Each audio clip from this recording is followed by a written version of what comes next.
আচ্ছা, শুরু করলাম। তো এটাতে হচ্ছে দেখো যে প্রথমে যে লাইনটা লিখছি সেটা হচ্ছে যে বাধা দিতে পারে না তাকে বল প্রয়োগ করা যায় না। অর্থাৎ আমরা কোন বস্তুকে বল প্রয়োগ করতে পারি সেটা দেখতে হবে যে তুমি যে বস্তুকে বল প্রয়োগ করবা সেটাতে তোমাকে বাধা দেওয়ার অ্যাবিলিটি থাকতে হবে। আদারওয়াইজ সেটাকে আমরা বল প্রয়োগ করছি এটা আমরা বলতে পারবো না। সিম্পল হিসাবে এই যে আমার এখানে বায়ু আছে, তা আমি বায়ুকে ধাক্কা দিলাম, আমি কি বলতে পারতেছি বায়ুকে বল প্রয়োগ করছি? না, কারণ বায়ু আমাকে বাধা দিতে পারতেছে না। তার মানে বাধা দিতে হলে তোমাকে কি করতে হবে? অবশ্যই মানে বাধা যদি দিতে পারো তখন তোমার উপর বল প্রয়োগ করা যাবে। এইটাকে তুমি আরো ডিপলি চিন্তা করলে অনেকগুলো এক্সাম্পল তোমার সামনে চলে আসবে। তো আমি চাই যে তোমরা রাস্তাঘাটে হাঁটার সময় হোক যাই হোক অবশ্যই মাথা ঠিক রেখা গাড়ি ঘোড়া থেকে বাইচা একটু ফিট করানোর চেষ্টা করবা যে আসলে এইসব কথাগুলো যে শিখতেছো বা নিউটন যে জিনিসগুলা খুব সুন্দর করে ব্যাখ্যা করে গেছে এগুলো সত্য কিনা। ঠিক আছে ভাই, স্ক্রিন শেয়ার দেন। হ্যাঁ আচ্ছা দেব। হুম, দেব, ঠিক আছে। সবার শেষে মনে করাইবা যাতে ইয়ে হয়। এখন এই কনসেপ্টটা আমরা হচ্ছে ফার্স্ট হচ্ছে যখন অ্যাডমিশনে কোশ্চেন করতে যাই তখন হচ্ছে একটা ম্যাথ করার সময় এটা আমাদের কাজে লাগাইছে যে যে বাধা দিতে পারে না সে বল প্রয়োগ করতে পারে না, তাহলে যতটুকু বাধা দিতে পারে ততটুকুই তার বল প্রয়োগ করার অ্যাবিলিটি আছে। এই বিষয়টা কিন্তু বুঝতে হবে। এটা সিম্পল হিসাবটা আমি তোমাকে বলি, যদি একটা ফুটবলের উপর আমি 10 নিউটন বল প্রয়োগ করি, সে সাধারণত ওই 10 নিউটন বলটা মানে প্রয়োগ করলে কি হবে তুমি সেটা ধরতে পারবা। বাট আমি জাস্ট একটা র্যান্ডম একটা নাম্বার হিসেবে বললাম যে যদি এর মধ্যে আমি 10 টু দি পাওয়ার ধরো 20, হ্যাঁ, বিশাল মানের একটা ফোর্স প্রয়োগ করি, তখন সে প্রতিক্রিয়াটা 10 টু দি পাওয়ার 20 দেখতে পারবো না। কারণ ওই ফুটবলটা অতটুক বলের এগেনস্টে আমাকে বাধা দিতে পারবে না। তো যতটুক দিতে পারে ততটুকু সে আসলে অ্যাকচুয়ালি কি করে ফিল করতে পারে। তো এই জন্যই জিনিসটা হচ্ছে এটাই যে ধরো সিম্পল হিসাব আমি ভাইয়া 10 নিউটনে যদি আমি বলটাকে ধাক্কা মারি বা নেইমার গত ক্লাসে ধরো 10 নিউটন বলে বলটাকে ধরো ধাক্কা মারলো, তাহলে সে ধরো 30 মিটার গেল। এখন কথা হলো ভাইয়া তাহলে আমি হচ্ছে কোটি কোটি নিউটন দিলে তো পৃথিবীর বাইরে চলে যাওয়ার কথা, কিন্তু তুমি চাইলেই কিন্তু এটা হবে না। তো বিষয়গুলো অনেক মানে ফোর্স বিষয়টা তোমাদের অনেক পরিচিত, চারপাশে দেখো, তারপরেও কিছুটা কি মানে আমরা একটু মিসকনসেপশনে ভুগি যে এই ফোর্সটা কিভাবে কোন জায়গায় কিভাবে অ্যাপ্লাই হলো। তাকে জাস্ট এটা ইনফরমেশন দিলাম, সেটা হচ্ছে যে যে বাধা দিতে পারে না তাকে বল প্রয়োগ করা যায় না। সিম্পল। এখন এটার সাথে তুলনা করে আমি নিচে একটা ছবি আঁকলাম, সেই ছবিতে দেখো এটা হচ্ছে ভূমির উপর দুইজন মানুষ। আমি হাতটা দেখাই নি কারণ হাতটা ধরো পিছনের দিকে আছে, আর দুইজনের ধরো আমি ধরো পেটের এখানে ধরো আমি হচ্ছে একটা দাড়ি পাল্লা বসাই দিলাম, ডিজিটাল ডিজিটাল দাড়ি পাল্লা চিনো তো? ওই যে দেখবা যে এখন বাজার টাজার করতে গেলে আহ কিছু রাখলে দেখবে যে নিচে একটা দেখা যায় 1 কেজি 2 কেজি 3 কেজি। তো সবাই চিনার কথা, এটা না চিনলে তুমি মানুষের মধ্যেই পড়বে না। ঠিক আছে, তো অবশ্যই সবাই চিনবা। তো ওই ডিজিটাল মিটার গুলা ধরো আমি বললাম যে পেটের মধ্যে আমি হচ্ছে দুইজনের কি করলাম আহ বাইদা দিয়ে বললাম যে হাতটা পিছনে রাখা একজন আরেকজনকে ধাক্কা দিতে। তো একজনের কেজি হচ্ছে 40 কেজি, আরেকজনের কেজি হচ্ছে 140 কেজি।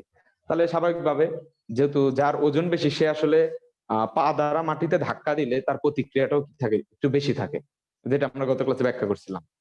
তো তার কারণে আমাদের কাছে মনে হতে পারে এখন যে কোশ্চেনটা কি যে কার দাড়িপাল্লায় ওজনের পরিমাণ বেশি দেখাবে, মানে এই যে সবুজ আর লাল এটা হচ্ছে দুইটা দাড়িপাল্লা দুইজনের কাছে ইয়ে করা, তো দুইজনে হচ্ছে বল প্রয়োগ করতেছে। এখন কথা হচ্ছে যে কোথায় তোমার হচ্ছে ওজনের পরিমাণটা বেশি দেখাবে, অর্থাৎ ওই যে নাম্বার যেটা উঠবে 1 কেজি 2 কেজি 3 কেজি এইখানে কারটাতে বেশি দেখাবে। কোশ্চেন হচ্ছে এটা। ঠিক আছে, তো এটা চিন্তা করো এটা কিভাবে অ্যান্সার করা যেতে পারে। তো একটা জিনিস কি, যখন আমি অ্যাকচুয়াল অ্যান্সারটা হচ্ছে সমান দেখাবে, কি দেখাবে দুইটাতে কি দেখাবে সমান দেখাবে। তো তখন অনেকে আনফেয়ার হিসেবে চিন্তা করে যে কেন মানে 140 কেজি 40 কেজি ধাক্কা মারলো তারপরও সেম কিভাবে দেখাইতে পারে। আসলে মূলত হচ্ছে যে এই যে দাড়িপাল্লা গুলা এগুলাতে যখন তুমি কোনো বস্তু রাখো অথবা বল প্রয়োগ করো সে প্রতিক্রিয়া দেয়, সে কিন্তু ওই প্রতিক্রিয়াটাকেই তার অ্যামাউন্টকে দেখাবে। এখন যখন একজন আরেকজনকে সেম মানে 140 কেজি তাকে যেই বল দিবে সেও কিন্তু প্রতিক্রিয়া একই পাবে। তো যার কারণে আসলে দুইটার মধ্যে কি আসবে দাঁড়িপাল্লার ওজনের পরিমাণ কি দেখাবে সেম দেখাবে। অর্থাৎ এইটার মাধ্যমে মানে লালটা থেকে সবুজটাতে ক্রিয়া যা আসবে সবুজটা থেকে লালটাতে প্রতিক্রিয়া তাই যাবে। তো সিম্বল এসব। আর যদি এই 140 কিলোর যে মানুষটা সে যদি এত বিশাল মানের দেয় যেটা হচ্ছে এই 40 কেজির যে মানুষটা আছে সেটা যদি তাকে মানে ওই ধাক্কাটা সামলাইতে না পারে, তাহলে কিন্তু আসলে এই এইখানে যেই ইয়াটা দেখাবে মানে দুইজনে তো সেম দেখাবে, কিন্তু কত দেখাবে সেটা আসলে একটু চেঞ্জ হয়ে যাবে। তো আমি এই বিষয়টা নিয়ে আমি পরবর্তীতে তোমাদের হচ্ছে স্প্রিংটা পড়াই, কারণ ওই কোশ্চেনটা হচ্ছে মূলত স্প্রিং আর হচ্ছে এই যে কনসেপ্টটা যে বাধা দিতে পারে না তাকে বল প্রয়োগ করে যায় না, এই দুইটাকে কাজে লাগায় করছে। তো আমরা যেহেতু স্প্রিং পড়ি নাই, তা আমি যদি স্প্রিং এর ফর্মুলা বলি ওটা আসলে তোমাদের সবার অনেকের মাথার উপর দিয়ে যাবে, আর অনেকে অলরেডি পড়ে রাখছো, তো সে তো বুঝতে পারবে। তা আমি হচ্ছে স্প্রিং টপিকটা পড়ানোর পর আমি এখানে আবার আসবো, বাট আপাতত এটা বুঝতে পারলাম যে আসলে কি যে so এখন আমরা হচ্ছে যে নিউটনের গতিসূত্র আমাদের সবগুলো হয়েছে, ওইখানে কি কি মিসকনসেপশন হয় সেটাও আমরা জানি, দ্বিতীয় সূত্র তৃতীয় সূত্র এগুলো পড়ছি। দেন আমি একটা কনসেপ্ট একদম স্পেসিফিক্যালি দুইটা সূত্র থেকে বের করছিলাম, সেটা হচ্ছে ভরবেগের সংরক্ষণ সূত্র, যেটা আমরা 9-10 শুধু তৃতীয় সূত্র দিয়ে করতাম। আমি কিন্তু এটা দ্বিতীয় সূত্র দিয়ে দেখাইছিলাম যে ক্রিয়া প্রতিক্রিয়া ওভারঅল সিস্টেমে জিরো হলে তোমার ভরবেগটা কনস্ট্যান্ট হতে হবে, সেই হিসেবে ইনিশিয়াল ইকুয়াল টু ফাইনাল দেখাইছিলাম। তো ইনিশিয়াল ছিল m1u1 প্লাস m2u2, যেহেতু দুইটা বস্তু নিয়েছিলাম সিস্টেমে, বলছিলাম যে যদি বস্তুর সংখ্যা চেঞ্জ করি তাহলে ওইটা চেঞ্জ হতে থাকবে। এখন এই কথাগুলো যদি রিলেট না করতে পারো তাহলে তো আসলে খুব প্রবলেম, কারণ কেউ ক্লাস যেহেতু রেগুলার করছো তাহলে এই কথাগুলো কিন্তু সবই আমি পুনরায় আমি মানে বলতেছি, এগুলো আগে থেকে শুনে রাখছিলাম। তো এখন হচ্ছে যে নিউটনের যে ভরবেগের সংরক্ষণ সূত্র, যেমন আমি যেটা মনে করতাম, আমি কিন্তু আবারও বলছিলাম যে আমি ভাবছিলাম যে এটা শুধুমাত্র তৃতীয় সূত্র থেকেই পসিবল, কারণ আমি হচ্ছে এটা তৃতীয় সূত্র দিয়ে শিখছিলাম, মানে আমাদের স্যার যেটা শিখাইছিল F1 F2 ক্রিয়া বল ইকুয়াল টু প্রতিক্রিয়া বল, সেখান থেকে প্রুফ করে দেখাইছিল সুন্দর করে m1u1 প্লাস m2u2। বাট আমি তোমাকে বলছিলাম যে 9-10 ওইটা প্রপারলি, যেহেতু আমাদের নিউটনের সূত্রটাকে আমরা কি করি না, প্রপারলি বলি না। আমি বলে দিই 9-10 আমরা কি বলতাম, 9-10 বলতাম যে every action has an equal and opposite reaction, মানে প্রত্যেক ক্রিয়ারই সমান ও বিপরীত প্রতিক্রিয়া আছে। এই কথাটাতে আমরা শেষ করছিলাম। আমি জানি তোমরা ম্যাক্সিমাম এটাই করছো, কিন্তু আমাদের কমপ্লিট স্টেটমেন্টটা কি ছিল, অবশ্যই যে ক্রিয়া প্রতিক্রিয়া দুইটা ভিন্ন বস্তুর উপর কাজ করতে হবে, দুইটা ভিন্ন বস্তুর উপর কাজ করার উপর ডিপেন্ড করে আমরা আবার নতুন একটা টার্ম তোমাদের ব্যবহার করছিলাম, সেটা হচ্ছে সিস্টেম। সিস্টেম আর হচ্ছে ক্রিয়া প্রতিক্রিয়া সবগুলোকে ব্যালেন্স করে আমাদের এই জিনিসগুলো শিখতে হয়। এতটুকু আমাদের কমপ্লিট হয়েছিল। তো এই জিনিসটা না জানার কারণে আমরা নিউটনের তৃতীয় সূত্রটাকে ঠিকভাবে ধরতে পারতাম না। তো এইখানে যে আরেকটা কোশ্চেন, তার মানে ভরবেগের তৃতীয় সূত্র শুধু মানে ভরবেগের নিত্যতার সূত্র শুধু নিউটনের তৃতীয় সূত্র থেকে পসিবল, এটা যেমন ভুল, কারণ আমরা দুইটা থেকেই দেখাইছিলাম। আরেকটা কথা যে দ্বিতীয় সূত্র আর তৃতীয় সূত্র এইটার সাথে মানে এইটা আর হচ্ছে ভরবেগের নিত্যতার সূত্র দুটো কিন্তু আলাদা জিনিস। হ্যাঁ, আমরা একটা থেকে আরেকটাতে নিয়ে যাই, বাট আমরা যখন ভরবেগের নিত্যতার সূত্র বলবো তখন তোমার চিন্তা করার দরকার নেই দ্বিতীয় সূত্র তৃতীয় সূত্র, এটা জাস্ট নিত্যতার সূত্র। এখানে ফোর্স থাকুক বা না থাকুক, আমার পয়েন্টটা বুঝতেছো, যে ওইটা ভরবেগের সংরক্ষণ সূত্রের কথা বলছে, যে একটা সিস্টেমের টোটাল ভরবেগের সংরক্ষণ কি থাকবে। অবশ্য হ্যাঁ, মানে বল জিরো হইতে হবে ওভারঅল, যেটা হচ্ছে আমরা সামেশন অফ ইকুয়াল টু 0 করছিলাম। বাট আমার পয়েন্টটা বুঝো, পয়েন্টটা হচ্ছে যে তৃতীয় সূত্র আর দ্বিতীয় সূত্রের কথা সবসময় চিন্তা করতে হবে না, এটাকে তুমি ইন্ডিপেন্ডেন্টলি আরেকটা ফর্মুলা হিসেবে ধরতে পারো, যদিও আমরা হচ্ছে ওইটার মাধ্যমেই নিয়ে আসছিলাম। আমার পয়েন্টটা ক্লিয়ার হয়েছে তো? এই এইটা রিলেটেড দেখো যে তোমাদের বই দেয়া আছে যে নিউটনের, আচ্ছা, নিউটনের গতিসূত্র মানে তিনটা সূত্র এবং ভরবেগের নিত্যতা সূত্রের ব্যবহার, তো 6টা ব্যবহার আমাদের বইয়ে দেয়া আছে। তার মধ্যে আমরা হচ্ছে 1-2টা অলরেডি ব্যাখ্যা করছিলাম, যেমন ওই দিন খুব বাজেভাবে একটা ঘোড়া আঁকছিলাম। তারপর সৌমিক কি জানি বলছিলা ঘোড়াটাকে ভুলে গেছি, ঘোড়া না গাধা বলছিলাম? ডাইনোসর, ডাইনোসর আচ্ছা, বলছিল। ডাইনোসর বলছিল, ঠিক ভাইয়া আছে। ওইটা ওই ঘোড়ার কঙ্কাল ছিল। হ্যাঁ, বুঝতে পারলে হয়েছে। তো আমরা হচ্ছে এই ঘোড়ার গাড়ি টানা শিখে ফেলছি। আমি হচ্ছে এই বাকি বিষয়গুলো একটু খুব দ্রুত রিভিউ করব, দেন আমাদের হচ্ছে একটা ফর্মুলেশন আসবে। ফর্মুলেশন হচ্ছে আমরা হচ্ছে বন্দুকের, দেখো আমি প্রথমে পড়ি যে 6টা জিনিস কি কি। এটা হচ্ছে ভূমির উপর দাঁড়ানো, তো দাঁড়ানোটা কিভাবে তোমার নিউটনের গতিসূত্র মাধ্যমে ব্যাখ্যা করে দেয় সেটাও কিন্তু বোঝার বিষয়, সেটা আমি বলবো। দেন হচ্ছে হাঁটা, হাঁটাটা অলরেডি কিছুটা বলছিলাম। দেন হচ্ছে ঘোড়ার গাড়ি টানা, এটা পুরোটাই বলা হয়েছিল যে ক্রিয়াবল প্রতিক্রিয়া বল জিরো এক হিসেবে, বাট ওই যে মাটির উপর যে প্রতিক্রিয়া বল ছিল সেটার প্রতিক্রিয়া কিন্তু বাহ্যিক বল হিসেবে কাজ করছিল। তো আমরা এখানে একটা বাহ্যিক বল দেখাইছিলাম। সবারই এখন পাওয়ার কথা যে 4টা ফোর্স নিচে দেখায়, দরকার হলে আবার যে আগের ভিডিও দেখো। দেন হচ্ছে নৌকার গুণটা না, এটা দেখানোর বিষয়, কারণ এইটা রিলেটেড, এইটার সাথে ভেক্টর মিলে একটা কোশ্চেন আসে সাধারণত। আমার অনেক স্টুডেন্টের অলরেডি তোমার বিভিন্ন কলেজে যে পরীক্ষা হয়েছে তারা আমাকে কোশ্চেন গুলো দেখাইছে যে ভাই এখানে তো এরকম টাইপের অঙ্কগুলো আসছে। সো নৌকার গুণটানাটা একটু দেখাবো। দেন হচ্ছে বন্দুকের গুলি ছোড়া, এটাও গতকাল বলে ফেলছি। তো বন্দুকের গুলি ছোড়াতে কিন্তু একটা একদম ডিরেক্ট এটা চলে আসছিল যে বড় হাতের এমবি প্লাস ছোট এমবি ইকুয়াল টু 0। তারপরে আমি তোমাদের বোঝানোর চেষ্টা করছিলাম যে একটা প্লাস হলে আরেকটা মাইনাস, একটা প্লাস হলে আরেকটা মাইনাস, মানে সামথিং যদি সামনের দিকে যায় পিছনে আবার তার অপোজিট দিকে আরেকটা কি আসবে, ভরবেগে আসতে হবে, নাইলে ওভারঅল 0 আসবে না। যদিও এটা একদম স্পেসিফিক করে দিয়েছিলাম যে তোমার গুলি আর বন্দুক এই দুইটা বস্তুর মধ্যে সীমাবদ্ধ করার কারণে দুইটা টার্ম আসছে। যদি আরো কোনো বস্তু আমি সিস্টেমে ইন্ট্রোডিউস করতে পারতাম হয়তো আরো অনেক কিছু আসতে পারে। তো এইটা রিলেটেড, এই যে ভরবেগের সংরক্ষণ সূত্র রিলেটেড আজকে একটা ম্যাথ করব, আর হচ্ছে রকেটের ধাক্কা এটার ইকুয়েশনটাকে আমরা বের করব। ঠিক আছে, তাহলে এখন একে একে দেখানো যাক। যে অলরেডি কিন্তু বলে আসছি যে 3 আমাদের দেখাবো না, বন্দুকের গুলি ছোড়া দেখাবো না, এই 1 2 ঠিক আছে, হাঁটাও হাঁটা আছে একটু দেখাই দিব। তো রকেটের ধাক্কার ইকুয়েশন বের করব, আর হচ্ছে 1 3। তাহলে আমরা হচ্ছে প্রথমে হচ্ছে ধীরে সুস্থে যাই, একদম প্যারা নেওয়ার কিছু নেই, আস্তে ধীরে করে শিখো, আস্তে আস্তে হয়ে যাবে। তো দেখো ভালো করে, যে ফার্স্ট কথা, যে যদি ভূমির উপর দাঁড়ানোর কথা চিন্তা করো, টপিক, হ্যাঁ, যে ভূমির উপর দাঁড়ানো, ভূমির উপর দাঁড়ানো। তো এইটার জন্য আমরা হচ্ছে প্রথম জিনিসটাকে খেয়াল করি। প্রথমে কি লেখা ছিল, যে বাধা দিতে পারে না তাকে বল প্রয়োগ করা যায় না। আসলে ভূমি যদি সলিড হয়, ভূমি যদি সলিড হয়, তুমি যদি দাঁড়াও, তুমি দাঁড়ায় থাকতে পারবা। অর্থাৎ এখানে যেটা হচ্ছে যে তুমি একটা বল প্রয়োগ করো, তোমার ওজন ডাব্লিউ, সেও কি করে একটা প্রতিক্রিয়া বল দেয়, যেটা হচ্ছে লম্ব বরাবর উপর দিকে কাজ করে। তো সে যদি প্রতিক্রিয়া বলটা না দিত, তাহলে তুমি হচ্ছে স্টেবল থাকতে পারত না। তাহলে সে প্রতিক্রিয়া দিয়ে তোমাকে হচ্ছে ওই জায়গাটাতে মানে তুমি স্থির দাঁড়া করায় রাখে। এখন কথা হচ্ছে যে বিষয়টা আরেকটু ব্যাখ্যা করলে ভালো হইতো, আর একটু কি এরকম, যে ধরো এটা যদি সলিড না হইতো, এটা যদি পানির উপরে বলো, পানির উপরে যখন দাঁড়াও তখন কি পানির উপরে দাঁড়াইতে পারো? এখন কথা হচ্ছে কেন পারো না, কারণ তুমি পানিকে যে ক্রিয়া দাও, পানি সেই পরিমাণ প্রতিক্রিয়া দিতে পারে না, এজ পানিটা কি একটা লিকুইড, মানে এটা সলিড ফর্মে নাই। তার মানে সলিড ফর্মে থাকা অবস্থায় যদি সে প্রতিক্রিয়াটা দেওয়ার মতো অ্যাবিলিটি থাকে, অর্থাৎ তোমাকে কি করতে পারে, বাধা দিতে পারে, দেন তুমি তোমার ওজনটা তার উপর প্রয়োগ করলে সে তখন তার কি করবে, প্রতিক্রিয়াটা দিতে পারবে। সিম্পল হিসাব, ওইটার সাথে ওইটা অনেক মিলে গেল। তার মানে এখানে আবার যদি কঠিন বস্তু রাখলা, কঠিন বস্তু রাখলা, ধরো তুমি কি রাখলা, ধরো একটা একটা ধরো কাগজের কার্টুনের বক্স ধরো, ওটা তো সলিড তাই না? তুমি যদি ওর উপর দাঁড়াও, সে কি তোমাকে ওয়েটটা রাখতে পারবে? সাধারণত রাখতে পারবে না। ঠিক আছে, কারণ তখন সলিড হওয়ার পরেও রাখতে পারতেছে না। তার মানে ইন টোটাল যেটা দাঁড়াইতেছে, তোমাকে প্রতিক্রিয়া বলটা দেওয়ার মতো স্টেবল সে হইতে হবে, ওইরকম শক্ত সলিড সে হইতে হবে, অর্থাৎ তোমার ওজনটাকে যাতে।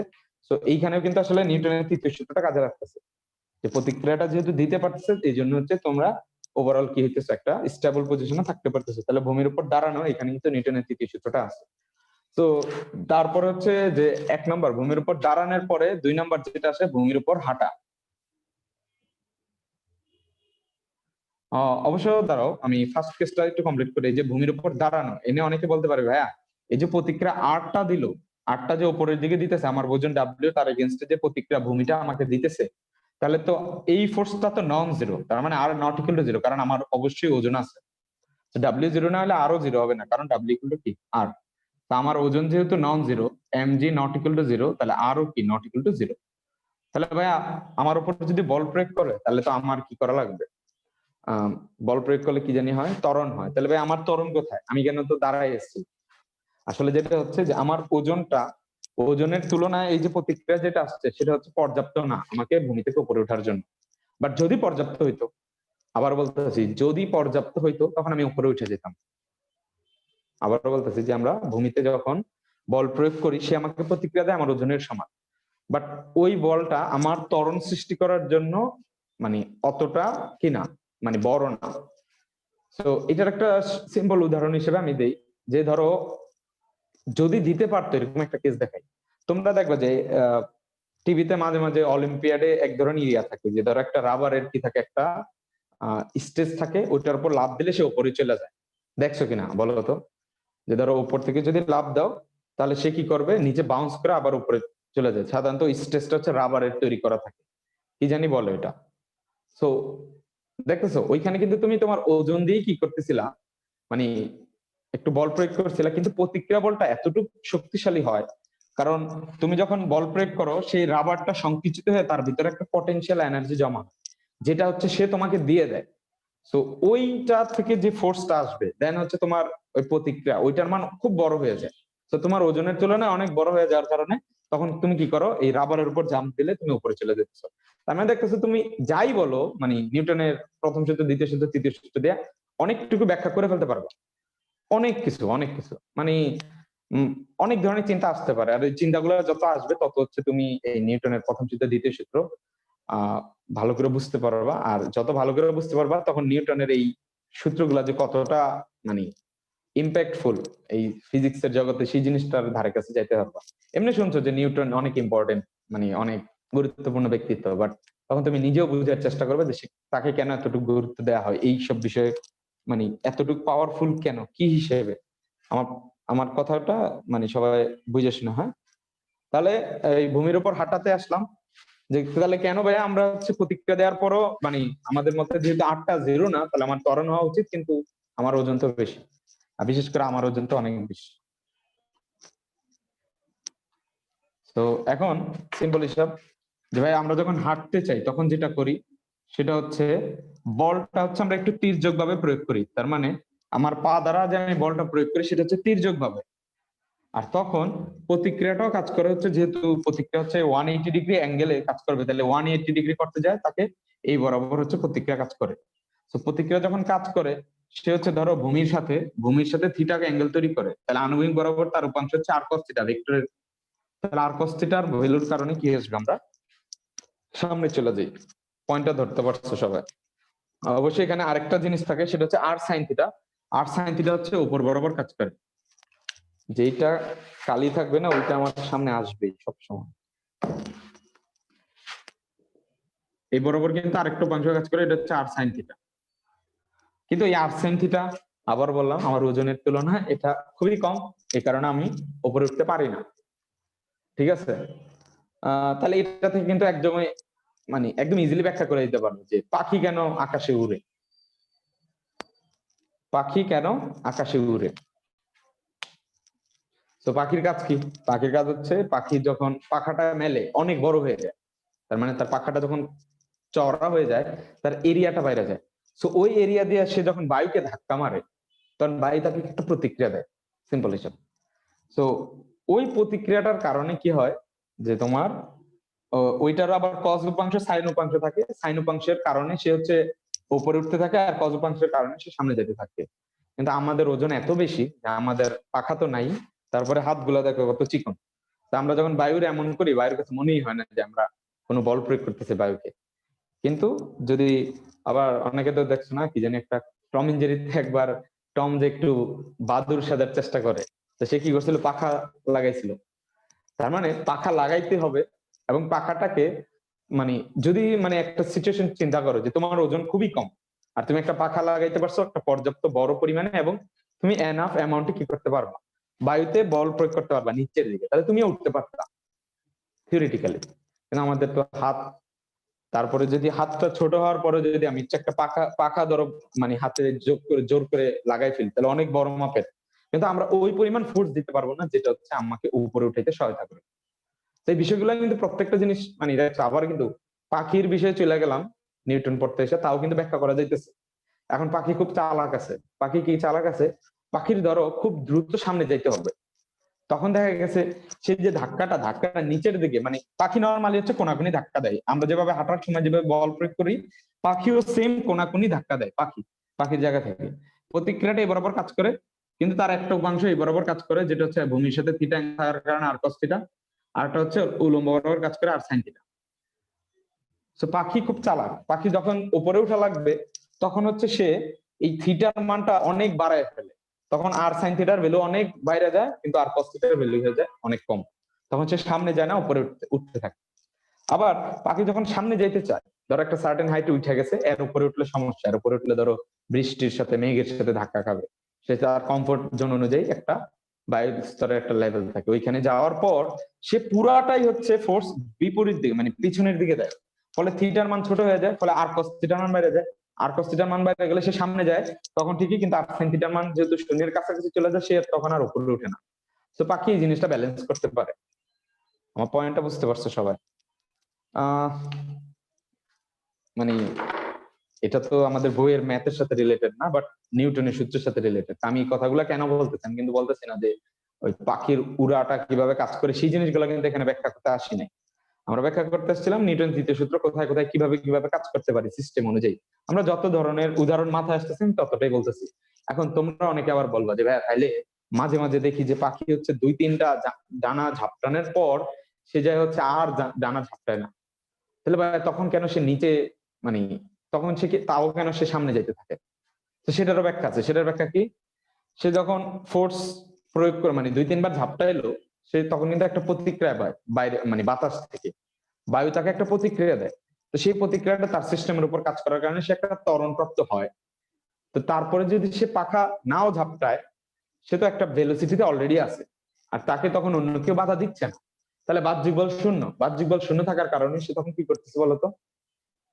বাহ্যিক বল শূন্য থাকা মানে যেহেতু সে অলরেডি গতিশীল ছিল, তখন জড়তার কারণে মানে প্রথম সূত্র অনুযায়ী সে জিততে থাকে, গতিশীল হতে পারে। তার মানে আমরা দ্বিতীয় সূত্র ফোর্সের অ্যামাউন্ট কত হবে সেটা, দেন হচ্ছে তৃতীয় সূত্র প্রতিক্রিয়া বল যার কারণে সামনে যাচ্ছে, দেন হচ্ছে যে একটু পরে যদি পাখাটা ঝাপটানো বন্ধ করে দেয় তাও কি। তা আমি কিন্তু এটা ইন্টেনশনালি পড়াইতেছি না, আমার মাথায় আসলো তো আমি বলতেছি। তো এরকম অনেক কিছু ব্যাখ্যা করা যায়, তো তোমাকে শুধু ওই জিনিসগুলা দেখতে হবে। তো শুধু সিচুয়েশন দেখবা, ফিট করার চেষ্টা করবা যে প্রথম সূত্র দ্বিতীয় সূত্র তৃতীয় সূত্র এটা অ্যাপ্লিকেবল হয় কিনা। তো ভূমির উপর হাঁটাটাকেও বেশি নলেজ দিয়ে দিছি, পাখির উপর পাখির ওড়ার কনসেপ্টে চলে গেছে, তাই না? তো যদিও পাখি যখন মানে এটা হচ্ছে সিঙ্গেল পাখির কথা বললাম, বাট যদি ইয়ার কথা ধরো, যদি একটা পাখির পালের কথা ধরো, সেখানে আবার আরেকটু জিনিস তারা চেঞ্জ করে, যে সামনে যায় তার পাখার ঝাপটার মুভমেন্ট অনুযায়ী পিছনের পাখিগুলাও কি করে, পাখার ঝাপটাগুলাকে কন্ট্রোল করে। সো বিলিভ মি, তুমি যদি দেখো মানে একদম ধরো এক জায়গায় পাখি যখন যায়, তখন তাদের মধ্যে একটা হচ্ছে মানে ছন্দ থাকে পাখা ঝাপটানের। তো ওইটা কিভাবে কাজ করে, তো এই বিষয়গুলো আসলে বুঝার বিষয়, বাট যেহেতু নিউটনের সূত্র দিয়ে বাকিটুকু ব্যাখ্যা করা যাবে না, কারণ ওইখানে বায়ুর কনসেপ্ট আছে। তো আমি বলতেছি না, বাট একটু জানা রাখলা যে এইসব বিষয়গুলো কতটা পাওয়ারফুল। তাহলে ভূমির উপর দাঁড়ানো হয়ে গেল, হাঁটা হয়ে গেল, এখন এগুলো যদি আবার বিরক্ত ফিল করো তাহলে তো আর কিছু করার নেই। তাহলে বলবো যে ভাই পাখি তো ভালো লাগে, কিন্তু নিউটনটা কেন নিয়ে আসতেছেন পাখির কাছে, ওরে সরান। আচ্ছা সরাই দিলাম। তাহলে হচ্ছে ঘোড়ার গাড়ি টানা একটা গেল, নৌকার গুণ টানা। নৌকার গুণ টানা কেসটা দেখাই, এটা খুব ভালো করে দেখো, এটা থেকে একটা এমসিকিউ আসবে, আমার স্টুডেন্টের আসছে নৌকা গুণ টানা। তো গুণ টানি কখন সেটা জানতে হবে। সৌমিক তুমি আবার কমেন্ট করলে তোমার খবর আছে। এটা হচ্ছে একটা নৌকা, এন্ড বলবা যে ভাই এটা তো একটা বাটি, মাইর দেবো তোমার। এই ধরো পানি, নদী হচ্ছে এই পার আর এই পার। তো এই দুই পাশ হচ্ছে নদীর প্রস্থ, আর এই যে এগুলো হচ্ছে পানি পানি। হ্যাঁ ঠিক আছে, তো বেশি একটাছি না, পানি একটু কম দিই। এখন এইখানে এটাতে কোনো ইঞ্জিন নেই, হ্যাঁ, এই হচ্ছে একজন মানুষ। সো সে নদীটা হচ্ছে সামনের দিকে যাইতে চায়, কোন দিকে যাইতে চায়, সামনের দিকে যেতে চায়, কিন্তু স্রোত কাজ করতেছে তার বিপরীত দিকে। স্রোত কি, মানে নদী যেই দিকে যাবে স্রোতের এগেনস্টে যাওয়ার চেষ্টা করতেছে হচ্ছে নৌকাটা, নৌকাটা সামনে যাচ্ছে, স্রোত হচ্ছে বিপরীত দিকে। এখন বর্তমানে এটা কোনো ইস্যুই না, বর্তমানে গুণ টানার দরকার হয় না। কারণ কি, বর্তমানে ইঞ্জিন এত পাওয়ারফুল যে তেল টেল দিয়ে দিলে যত স্রোতে থাকুক, ওই দেখা গেছে যে তোমার খরস্রোতা নদীর এগেনস্টেও তোমার হচ্ছে কি, তুমি সাঁতার মানে নৌকা চলে যেতে পারে, এখন এত শক্তিশালী। বাট আরো 50-100 বছর আগের কথা চিন্তা করো, অ্যাটলিস্ট 50 বছর আগে আমেরিকার কথা চিন্তা না করে বাংলাদেশের কথা চিন্তা করো। 50 থেকে 70 বছর আগে বাংলাদেশে কিন্তু এত শক্তিশালী কোনো স্টিম মানে নদী পথে চলাচল করে এরকম কোনো ইয়ে ছিল না ভালো, ঠিক আছে? তো তখন এই স্রোতের এগেনস্টে তাদের হচ্ছে ম্যানুয়ালি যাইতে হইতো, মানে দাঁড় টাইনা যাওয়া খুবই কষ্টকর, খুবই মানে খুবই কষ্টকর। যদি স্রোত বেশি থাকে তখন যাওয়াই যেত না। তখন চিন্তা করলো যেটা কি করা যায়। তো তারা তখন তো ফিজিক্স বুঝতো না ঠিকই, অবশ্যই তারা জানতো না। তারা একটা জিনিস চিন্তা করলো, আচ্ছা একটা কাজ করি, আমি এখানে থাকি আর এখানে আরেকজন ছিল, তাকে এখানে নদীর তীরে পাঠাই দিছি। পাঠাই দিয়া সে কি করলো, একটা হচ্ছে গুনার তার সবাই চিনবে, একটা ইয়া কালারের, সোনালী কালারের, হ্যাঁ, তো দড়িও বলতে পারো, সমস্যা নেই, বা গুণ বলতে পারো, কারণ দড়িতে এত শক্তিশালী হয় না, গুণ যেরকম শক্তিশালী হয়। তো তাকে দিয়ে বললো যে এবার তুই সামনে চলতে থাক। তো তখন সে কি করলো, সামনের দিকে চলতে থাকতো। তো তখন সে আসলে এই সামনের দিকে এফ বল প্রয়োগ করতো। কত বল প্রয়োগ করতো? ধরো যেহেতু সে এই বরাবর করতেছে, তাহলে সে ধরো এই বরাবর হচ্ছে একটা এফ বল প্রয়োগ করতো। তো তখন দেখা গেছে যে নৌকাটা সামনের দিকে যাইতো। কিন্তু প্রবলেম হচ্ছে, আমরা জানি যে বস্তুর বল যেদিকে কাজ করে ত্বরণে সেদিকে কাজ করে। তো ত্বরণে সেদিকে কাজ করার কারণে এই বস্তুটা কি করবে, এই যে যেই বরাবর হচ্ছে গুণটা টানা হইতেছে সেই বরাবরে চলে যাওয়ার কথা, কিন্তু সেই বরাবর চলে গেলে সমস্যা। তো তখন কি করে, এইখানে আরেকজন যে মাঝি আছে সে কি করে, এখানে একটা হচ্ছে দাঁড় টানে, এই যে এই দাঁড় দিয়ে। তো এখানে দেখো ওভারঅল আমি একটু সহজ করি, ওভারঅল আমি বলি, সে এফ বলে টানে, কিন্তু এফ বলে টানলেও তার একটা আনুভূমিক উপাংশ থাকে, আনুভূমিক উপাংশ থাকে। তার মানে এই যে এই বরাবর থিটা অ্যাঙ্গেলে কি থাকে, এই বরাবর কাজ করে হচ্ছে এফ কস থিটা। তো এফ কস থিটা তাকে সামনের দিকে নিয়ে যায়, আর এইখানে উল্লম্ব বরাবর কাজ করে হচ্ছে এফ সাইন থিটা। তাহলে এফ কস থিটার কাজ হচ্ছে সামনে নিয়ে যাওয়া, সামনে নিয়ে যাওয়া, আর এফ সাইন থিটার কাজ হচ্ছে তীরের দিকে নিয়ে যাওয়া, তীরের দিকে নিয়ে যাওয়া। এখন চিন্তা করো, নৌকা যদি বড় হয়, তোমরা একটু সুন্দর করে লিখে নাও খাতায়, এফ কস থিটা হচ্ছে সামনে নিয়ে যাবে, আর এফ কস সাইন থিটা হচ্ছে তীরের দিকে নিয়ে যাবে। কারণ যেহেতু সে এফটা এই বরাবর দিতেছিল, এই বরাবর এফটা বল দেওয়ার কারণে তার একটা উপাংশ হচ্ছে সামনে নিয়ে যাবে। আমার কাজ হচ্ছে সামনে যাওয়া, আমার কাজ হচ্ছে তীরে না যাওয়া। তীরে গেলে প্রবলেম, কারণ কি, ধরো এই নৌকাটা যদি তীরে যায় সে কিন্তু মাটির সাথে কি হয়ে যাবে, কারণ জানো যে তীরের এখানে কিন্তু গভীরতা কম থাকে। তো তাকে গভীরতায় থাকতে হবে। তো এই এফ সাইন থিটার এগেনস্টে সে কি করে, এই যে দাঁড় দিয়ে তার বিপরীত দিকে একটা সমমানের একটা ফোর্স দেয়। ধরো এই ফোর্সের নাম দিলাম হচ্ছে আর। তো দেখা গেছে যে F sine theta equal to হচ্ছে আর। তো যার কারণে এফ সাইন থিটার যে কাজ ছিল, যেটা হচ্ছে নৌকাকে তীরে নিয়ে যাওয়া, সেটাকে সে প্রশমিত করে দেয় দাঁড় দিয়ে। তাহলে আলটিমেটলি এখন ওভারঅল সবগুলা ফোর্স সাম করলে অনলি অ্যাভেলেবল ফোর্স হচ্ছে এফ কস থিটা। তো যদিও সে এই বরাবর টানছিল, যার কারণে হচ্ছে সামনেও যাচ্ছিল উপরে যাচ্ছিল, দাঁড় দিয়ে কি করছি আমরা, এফ সাইন থিটার এগেইনস্টে একটা মানে একটা বল দিলাম, আর এই যে হচ্ছে দাঁড় টানে সে হচ্ছে এটা বুঝে যে কত অ্যামাউন্টে তাকে দিতে হবে। So overall F sine theta cross হয়ে যাওয়ার কারণে সে আর তীরে যাবে না, শুধু সামনের দিকে যাবে। তো এইভাবে হচ্ছে কি করে যে নিউটনের যে আলটিমেটলি কিন্তু সামেশন অফ এফ শূন্য হচ্ছে না, শূন্য না হওয়ার কারণে এফ কস থিটার ভ্যালু যেহেতু আছে সে হচ্ছে সামনের দিকে যাইতে থাকবে। তো এইভাবে হচ্ছে কাজ করতো। তো অবশ্যই কি হতে হবে, এফ কস থিটা, এফ কস থিটার মান কিন্তু একটু পর্যাপ্ত বড় পরিমাণ হইতে হবে। কত বড় পরিমাণ, যাতে সে স্রোতের এগেনস্টে সামনে যেতে পারে। তো এখানে আমি দেখাচ্ছি যে দাঁড় টানতেছে একজন, আসলে একজন না, এখানে দেখা যাচ্ছে অনেকজন টানতো। তো অনেকজন টানতো, আবার অনেক ক্ষেত্রে দেখা গেছে যে, ভালো করে বুঝো, অনেক ক্ষেত্রে দেখা গেছে যে একজন মানুষই হইতেছিল না। তো তখন কি করে তারা, সেম জিনিসটা আমি আবার চিত্রটা আঁকতেছি, দেখো যে এইখান থেকে এই বরাবর হচ্ছে আরেকটা মানুষ থাকতো, সে হচ্ছে এই কোনাকুনি কি করতো, আরেকটা ধরো এফ প্রাইম ফোর্স অ্যাপ্লাই করতো।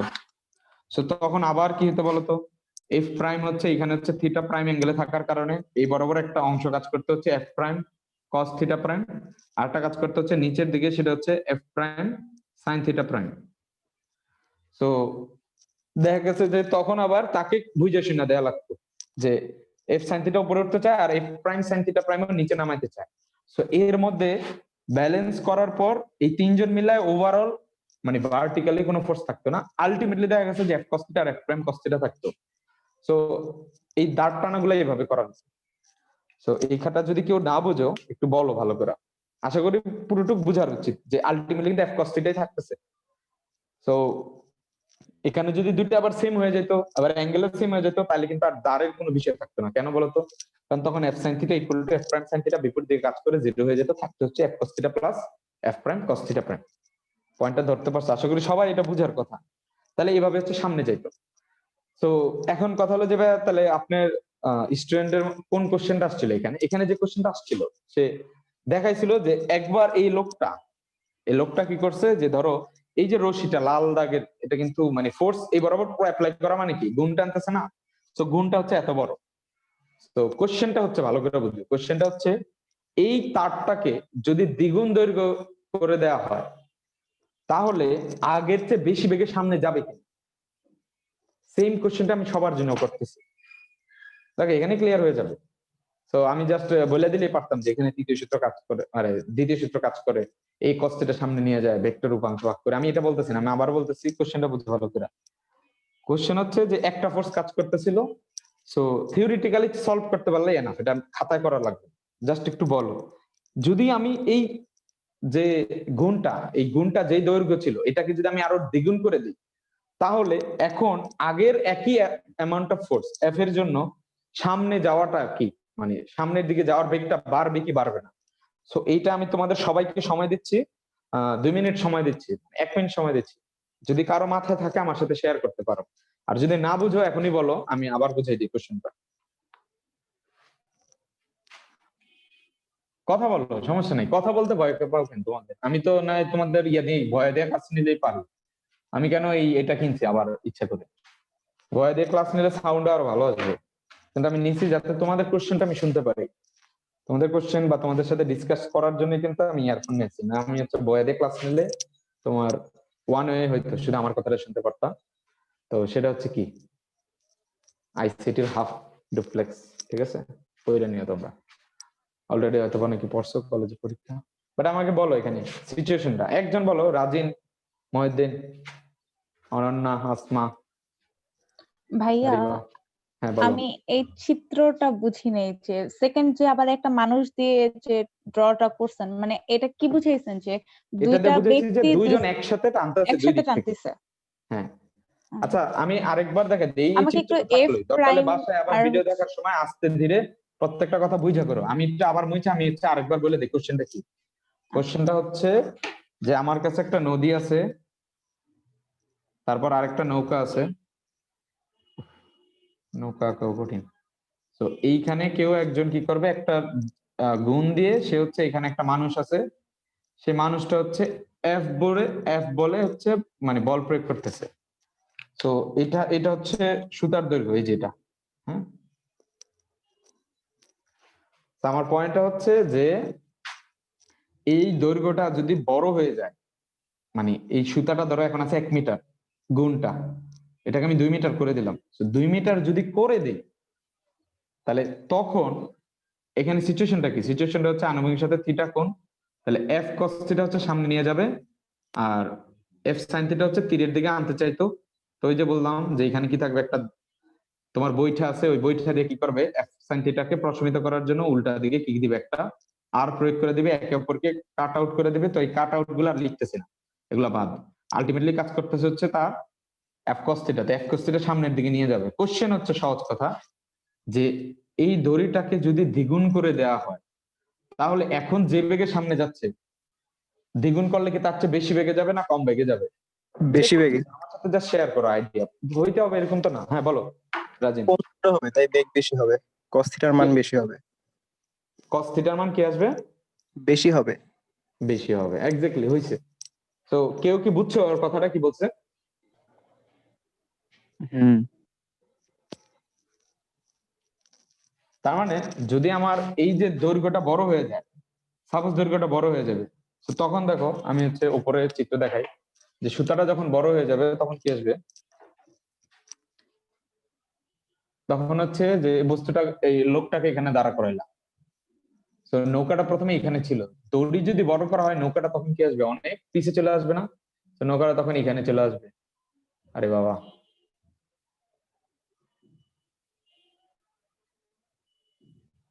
এবার পুরো পার্টি হয়েছে। তাহলে এইবার দেখো, এই যে এটা ছিল 1 মিটার, এটা হয়ে গেল ধরো 2 মিটার। তাহলে এখন যেটা হয়েছে যে ভূমির সাথে যে অ্যাঙ্গেলটা থিটা প্রাইম, তো বলো থিটা আর থিটা প্রাইমের মধ্যে কে ছোট হবে? অবশ্যই কে ছোট হবে? দড়িটা যেহেতু বড় করে দিছো, থিটা প্রাইমটা কি হয়ে যাবে, ছোট হয়ে যাবে। এটা তো সবাই বুঝতেছো, এটা না বুঝলে পুরো ম্যাথই বুঝবো না। থিটা থিটা প্রাইমের মধ্যে যেহেতু দড়িটা বড় করছো, একই জায়গা থেকে সে ছেড়ে দিচ্ছে, তখন কিন্তু সে আনুভূমিকের সাথে এই থিটা প্রাইমটা কিন্তু একটা ছোট অ্যাঙ্গেল তৈরি করবে। এখন এটা যদি আরো বড় করো, দেখো আরো টানতে গেলে কিন্তু এই অ্যাঙ্গেল শুধু কমতেই থাকবে কমতেই থাকবে। তো থিটা যখন কমে যায় তখন এফ কস থিটার মানটা কি হয়ে যায়, বাইরে যায়। তাহলে এফ কস থিটার তুলনায় এফ কস থিটা প্রাইমের মানটা বেশি হবে। কি আসবে বলতো? এফ কস থিটা থেকে কি আসবে, এফ কস থিটা প্রাইমের ভ্যালুটা বেশি। তো যেহেতু আনুভূমিক বরাবর ভ্যালুটা বেশি হয়ে যায়, তখন কি আসবে, সে বেশি দ্রুত যাবে। তার মানে এটা ম্যাথমেটিক্যাল ছিল না, এটা থিওরিটিক্যাল কোশ্চেন। সবাই কি বুঝছো নাকি বুঝো নাই? জি ভেক্টরের ভাইয়া কনসেপ্ট বুঝতে চলে পেরেছি। গেছে যে অ্যাঙ্গেল যত কমবে উপাংশের মান কি আসবে, আনুভূমিক উপাংশ তত বাড়তে থাকে। সিম্পল হিসাব। এটা কি না বুঝলে আমাকে বলো, কোনো প্রবলেম নেই। এনে আমরা যতজনই আছি তারা কেউ কিছু বলবে না, যে কেউ না বুঝলে আমাকে বলতে পারে। যে অ্যাঙ্গেল কমলে কিন্তু cos থিটার মান বাড়ে, এটা জানি। কিভাবে জানি? কারণ cos 90 degree value 0, cos 0 value 1, আর cos মানে সর্বোচ্চ ভ্যালু হচ্ছে 1। তার মানে যত শূন্যের কাছাকাছি হয় cos এর ভ্যালুটা তত কি হয়ে যায়, বেড়ে যায়। তার মানে থিটার থেকে যেহেতু থিটা প্রাইমটা ছোট, তো ছোট হলে cos থিটার ভ্যালুটা অবশ্যই বেশি। তো বেশি হলে cos থিটা থেকে এটা বেশি বেশি, এটার ভ্যালু বেশি হলে অবশ্যই এটার বেগটা বেশি আসবে। সো পড়াইতে গেলাম একটা, কোশ্চেন করে দিলাম আরেকটা। তো এই থিওরিটিক্যাল কোশ্চেন গুলো এগুলো চিন্তা করতে হবে, বাসায় দরকার হলে আবার না বুঝলে এগুলো বলতে হবে যে অবশ্যই যে বা থিটার সাথে যে এই জিনিসগুলো চেঞ্জ হয়। তাহলে আমাদের এটা হচ্ছে গেল 5 হচ্ছে বন্দুকের গুলি ছোড়ায়, সেটা হয়ে গেছে। দেন হচ্ছে রকেটের ধাক্কা। তো আমরা আজকে বের করবো হচ্ছে রকেটের ধাক্কা, সেটা হচ্ছে নিউটনের দ্বিতীয় সূত্র অ্যাপ্লাই করে। তো দ্বিতীয় সূত্র এবং ভরবেগের সংরক্ষণ সূত্র দুইটাকে কাজে লাগাই। তো তার আগে আমি হচ্ছে একটু এটা বলি আবারও, এটা একটু হাইলাইট করো। এটা হচ্ছে গুলির ভরবেগ, এটা ছিল বন্দুকের ভরবেগ। ইনিশিয়ালি তারা 0 ছিল, পরে হচ্ছে এটা একটা প্লাস পেলে এটা একটা মাইনাস আসে, এটা প্লাস হলে এটা মাইনাস আসে। এটা আমরা গতকাল বলছিলাম। তো সিম্পল হিসাব, যদি ধরো দুইটা বস্তু থাকে, আমি এটা কেন বলতেছি, কারণ আমাদের রকেটের ক্ষেত্রে আমরা এই জিনিসটা অ্যাপ্লাই করবো। রকেটের ক্ষেত্রে আমরা এই জিনিসটাই অ্যাপ্লাই করবো, সেজন্য হচ্ছে এটা পরিচিত না। মানে সিম্পল হিসাব হচ্ছে যে গুলি যেহেতু একটা ভরবেগ নিয়ে সামনে যায়, তখন বন্দুককে ভরবেগ নিয়ে পিছিয়ে যেতে হবে। কারণ গুলি ছোড়ার আগে তারা দুইজনে স্থির ছিল, তাহলে দুইজনের ভরবেগের সমষ্টি 0 হতে হবে। তো তুমি যখন প্লাস সামথিং দিচ্ছ, তোমাকে বিপরীত দিকে মাইনাস সামথিং দিতে হবে। এই যে প্লাস দিলে মাইনাস দিতে হবে।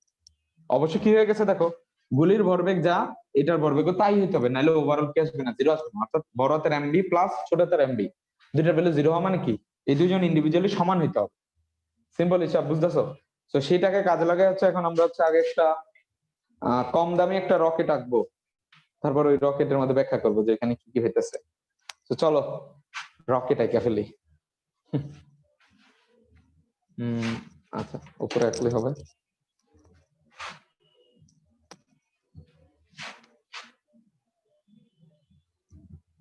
তো এই হচ্ছে রকেট আঁকা হচ্ছে। এটা বললে লাভ নাই, এটা হচ্ছে আমি যার কাছে পড়ছিলাম সেইভাবে রকেট আঁকছিল, তো আমি এইভাবে আঁকে দিলাম। ধরো একটা রকেট, এখানে হচ্ছে জ্বালানি হচ্ছে বের হচ্ছে, তো জ্বালানি নিচের দিকে বের হচ্ছে, তো রকেটটা তখন উপরের দিকে উঠতেছে। এখন আমাকে বের করতে হবে এই জ্বালানি যখন বের হয় রকেটটা কি পরিমাণ কি হয়, ধাক্কা অনুভব করে, যার কারণে সে গতিশীল হয়ে উপরের দিকে উঠতে থাকে। সেই ধাক্কার অ্যামাউন্টটা বের করতে হবে। তো এখানে অনেকগুলো বিষয় আছে, আমরা প্রত্যেকটা জিনিস ধীরে সুস্থে ব্যাখ্যা করব। তো ফার্স্ট কথা হচ্ছে যে কিছু টার্ম আমরা হচ্ছে ডিফাইন করে নেব। ফার্স্ট টার্ম হচ্ছে যে এই যে জ্বালানি গুলা বের হয় তার বেগটাকে ভি ধরে নিই, তাহলে ভি হচ্ছে, এগুলা পরবর্তীতে বুঝে ফেলবা, জ্বালানি নির্গত হওয়ার বেগ, এটা অবশ্য সমবেগ থাকে। কি থাকে? সমবেগ থাকে। তো এখানে নিউটন দ্বিতীয় সূত্রটা খুব ভালো করে, তাহলে এই ভি এর ডিরেকশন কিন্তু নিচের দিকে, এই ভি হচ্ছে নিচের দিকে কাজ করতেছে, যে জ্বালানি নির্গত হওয়ার বেগটা হচ্ছে নিচের দিকে কাজ করতেছে। ঠিক আছে? সো এই জ্বালানিটা হচ্ছে যে ধরো তোমার প্রথমে কোনো রকেট শুরু হওয়ার আগে কোনো জ্বালানি বের হয় না, একটু পরে যত সময় যাবে তত পরিমাণ ভর হচ্ছে নিচে নামতে থাকবে। ঠিক আছে? তো অবশ্যই কত বেগে নামতে থাকবে? ভি বেগে। তো ভি বেগটা সাধারণত সমবেগ হয়, মানে সমবেগে রাইফারটাকে মানে ইঞ্জিনটা ওইভাবে সেট করা থাকে যে ওইখানে আর এক্সট্রা পরিমাণে ত্বরণ দেওয়ার জন্য আলাদা করে কষ্ট করা না, একদম ফিক্সড অ্যামাউন্টে কতটুকু তোমার বলের দরকার হবে মানে সমবেগে বের করার জন্য, ওটা হচ্ছে ইঞ্জিনে ডিফাইন করা থাকে। মানে ইঞ্জিনের জন্য হচ্ছে সুবিধা হয় যে একটা একটা ফিক্সড অ্যামাউন্টের বেগটা যদি কাজ করে। সো সেটা হচ্ছে ভি, ভি হচ্ছে জ্বালানি নির্গত হবার বেগ।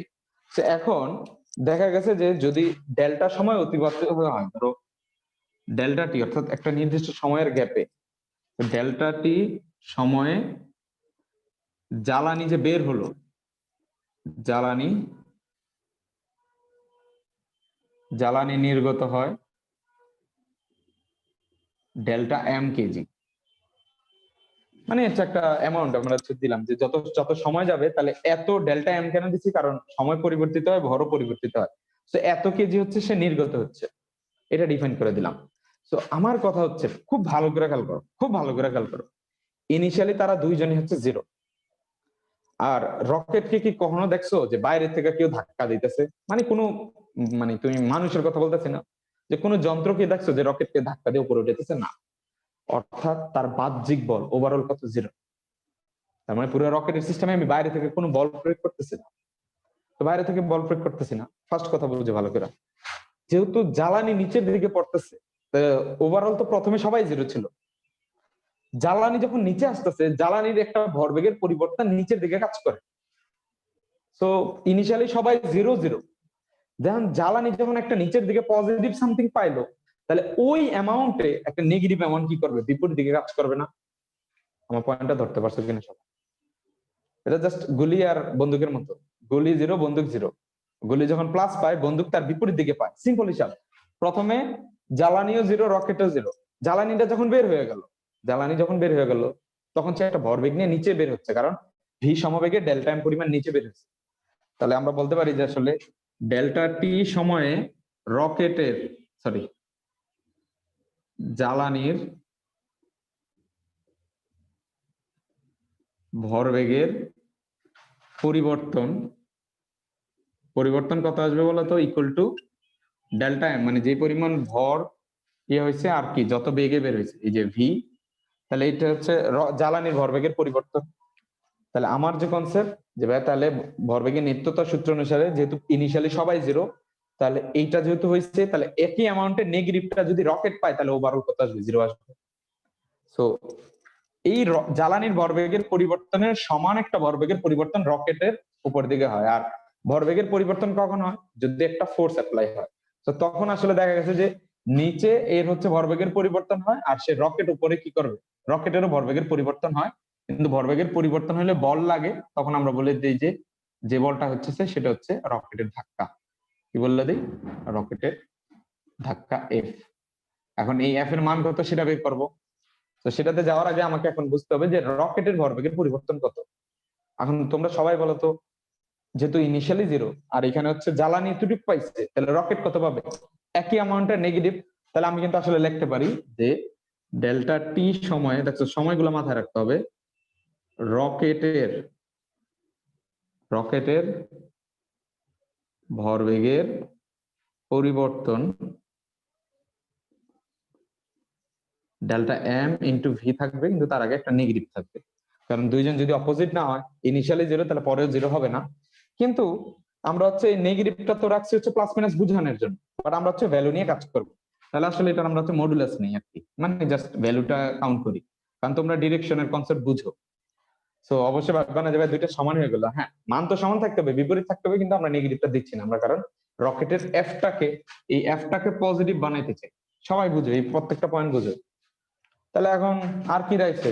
তাহলে ভাইয়া ডেল্টা টি সময় যদি ভরবেগের পরিবর্তন এতটুকু হয়, তাহলে ভাইয়া ধাক্কা মানে কি? বল। তো ভাইয়া রকেটের ধাক্কা, সুতরাং রকেটের ধাক্কা কি আসবে? আমরা জানি যে স্পেশালি রকেটের ধাক্কা হচ্ছে এফ, আর এফ হচ্ছে ভরবেগের পরিবর্তনের হার। আমাদের আছে হচ্ছে ভরবেগের পরিবর্তন, অর্থাৎ ডেল্টা এম ভি আছে, তাকে হার বের করতে হলে সময় কত নিচ্ছে? ডেল্টা টি, সবগুলোর ক্ষেত্রে। তাহলে সেখান থেকে আসলে ভি যদি বাইরে নিয়ে আসো, এখান থেকে পেয়ে গেল delta M by delta T. So খুব ভালো করে খেয়াল করো যে আমরা আসলে কি করলাম। আমরা রকেটের ধাক্কার অ্যামাউন্ট বের করে হচ্ছে F equal to V into delta M by delta T. So আমরা কিছু জিনিস মডিফাই করব। আমি এখানে সব জিনিসগুলো মুছে দিতেছি, শুধু রকেটের ধাক্কাটা রাখলাম। তাহলে এখান থেকে পাইলাম যে রকেটের ধাক্কা হচ্ছে এফ, এটার মান বের হইতেছে হচ্ছে ভি, যেটা হচ্ছে জ্বালানির বেগ, আবার ডেল্টা এম বাই ডেল্টা টি। তো দেখো, ডেল্টা মানে হচ্ছে বিরাট পরিবর্তন। আমি তোমাদের আগেও বলছিলাম যে পরিবর্তন যদি বড় নেওয়া হয়, তাহলে সুষম না হলে ওইটাকে মানে ডিরেক্টলি আমরা রিয়েল লাইফে অ্যাপ্লাই করতে পারি না। তো রিয়েল লাইফে অ্যাপ্লাই করতে হলে আমরা হচ্ছে যে কোনো পরিবর্তনকে খুব ক্ষুদ্র ব্যবধানে নিলে অ্যাকুরেট আসে। মনে করে দেখো, এগুলো আমি বলছিলাম। তাহলে সেই হিসেবে অনেকে আবার বলবে যে ডেল্টা না নিয়ে একটা কাজ করি, ডিএম বাই ডিটি নি। মানে ডিএম বাই ডিটি আর delta M by delta t এর মধ্যে হচ্ছে একটাই পার্থক্য, যেখানে সময়ের ব্যবধানটা কম নিয়ে গেছি। এখন সময়ের ব্যবধানটা কম নিলেই ভালো। তো এখান থেকে তাহলে আমি বলতেছি যে রকেটের ধাক্কা এফ ইকুয়াল টু কি দাঁড়াচ্ছে, যে ডিএম বাই ডিটি, এটাকে কি বলবো বলতো? ডিএম মনে আছে, ডেল্টা এম সেটা হচ্ছে জ্বালানি নির্গত হয়েছে। তো একক সময় যে পরিমাণ জ্বালানি নির্গত হয়, তাহলে এইটা কিন্তু আমরা অন্য একটা নাম দিতে পারি যে জ্বালানি হ্রাসের হার, হ্রাসের হার, বা এই যে মানে একক সময় কি পরিমাণ জ্বালানি যায়। তো এইটাতে একটা প্রবলেমটা কি জানো ভাইয়া? জ্বালানির ইনফরমেশন সব এই যে এখানে দেখো, ডিএম বাই ডিটি মানে জ্বালানি পরিবর্তনের হার, জ্বালানিটা যে বের হইতেছে একক সময় কি পরিমাণে বের হচ্ছে, দেন ভি কত বেগে নির্গত হচ্ছে, নির্গত হইতেছে জ্বালানি, অথচ আপনি বের করতেছেন রকেটের ধাক্কা। কেন কাজ করছে? একমাত্র ভরবেগের সংরক্ষণ সূত্রের কারণে। অর্থাৎ আমরা চাইলে রকেটের ধাক্কাটাও বের করতে পারি, রকেটের উপর কোনো না কোনো যন্ত্র বসে রকেটটা বের করে ফেলবে, কিন্তু কথা হচ্ছে ভরবেগের সংরক্ষণ সূত্র তো সবসময় খাটে। যেহেতু আমি জ্বালানিটা ইজিলি দেখতে পারতেছি জ্বালানি এত বেগে নির্গত হচ্ছে, আবার এত সময় এতটুকু পরিমাণ বের হয়ে গেছে, তাহলে আমি ওখান থেকে ডিএম বাই ডিটি বের করতে পারবো, তাই কত বেগে যাচ্ছে সেটাও দেখতেছি।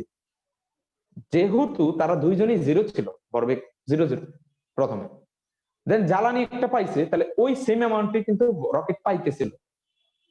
সো ওই জ্বালানিটাকে অবজার্ভ করে ভ্যালু আনা ইজিয়ার। আবার বলতেছি জ্বালানিকে অবজার্ভ করে ভ্যালু আনা ইজিয়ার। তো আমরা যেহেতু জানি যে এইটার ভরবেগের পরিবর্তন আর ওইটার ভরবেগের পরিবর্তন সেম হবে, তখন আমরা ডিসিশন নেই, আচ্ছা ঠিক আছে রকেটের দিয়ে বের করবো, জ্বালানি মাধ্যমে বের করবো। তো এটা পারাটার চেয়েও বেশি জানতে হবে যে এখানে কিভাবে এই লজিক গুলো অ্যাপ্লাই হচ্ছে। তো কারো কোনো কোশ্চেন থাকলে এখনই বলতে পারো যে ভাইয়া ইনফরমেশন সব জ্বালানির, অথচ বের হচ্ছে রকেটের ধাক্কা, কারণ ওভারঅল তো সামেশন ম্যাথ হচ্ছে 0, কারণ বাহ্যিক কোনো বল নাই। তো বাহ্যিক বল না থাকলে তাহলে তাদের কোন একটা সিস্টেমের যে কোনো মুহূর্তে ভরবেগের কি থাকতে হবে, পরিবর্তনটা কি থাকতে হবে, মানে ওভারঅল যে সিস্টেমটাকে আমরা ডিফাইন করবো যতগুলো বস্তু নিয়ে, তার আগের ভরবেগ আর পরের ভরবেগ সেম থাকতে হবে। অর্থাৎ সিম্পল হিসাব কি, যে তুমি গুলির ভরবেগ ইকুয়াল টু বলে দিলা বন্দুকের ভরবেগ, তো তখন তোমার কাছে এতটুকু মানে লজিক্যাল মনে হয়েছে। আর এখন ওই একই ভরবেগটা নিয়ে এসে জাস্ট আমরা কি রকেটের ভরবেগের পরিবর্তনটা আমাদের কাছে মিনিংফুল না, রকেটের ভরবেগের পরিবর্তন হারটা, অর্থাৎ ধাক্কা বা থ্রাস্ট, দেখবা যে রকেটে ইংরেজি হচ্ছে থ্রাস্ট দেয় ধাক্কা, ওইটা আমাদের কাছে বেশি মিনিংফুল, যে রকেট একটা কত ধাক্কা পাবে। সো তুমি বন্দুক আর গুলির ম্যাথটা 19-এও করে ফেলছো, ওইখানের কাজটাই এখানে করছি। এই যে তোমার কোথায় এই যে ডেল্টা এম ইন্টু ভি, এটা আর ওইটা কিন্তু সেম কাজ, কিন্তু পরবর্তীতে আমরা বল আনার জন্য জাস্ট সময় দ্বারা ভাগ করে ডিফাইন করি। তো আশা করি রকেটটাও আজকের পরে তোমাদের কোনো কনফিউশন মানে আর থাকবে না। তো এখন তোমাকে যে আমি একটু এই যে বললাম যে ভাইয়া যে সময়ের পরিবর্তনটা শূন্যের কাছাকাছি নিলে ভালো, এই কথাটা কেন?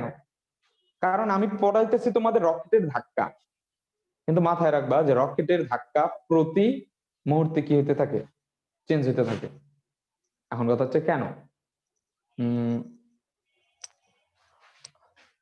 না প্রতি মুহূর্তে চেঞ্জ হবে না, মানে প্রতি মুহূর্তে চেঞ্জ হবে না, কারণ যদি মানে ডিএম বাই ডিটি একটা কনস্ট্যান্ট রেটে বের হয়, মানে জ্বালানিটা অলওয়েজ একই বেগে নির্গত হয়, তারপরে হচ্ছে ভরটা যে অ্যামাউন্টে কমবে সেই অ্যামাউন্টটা যদি কি থাকে সেম থাকে, তখন হচ্ছে আসলে এফ এর মানটা চেঞ্জ হবে না।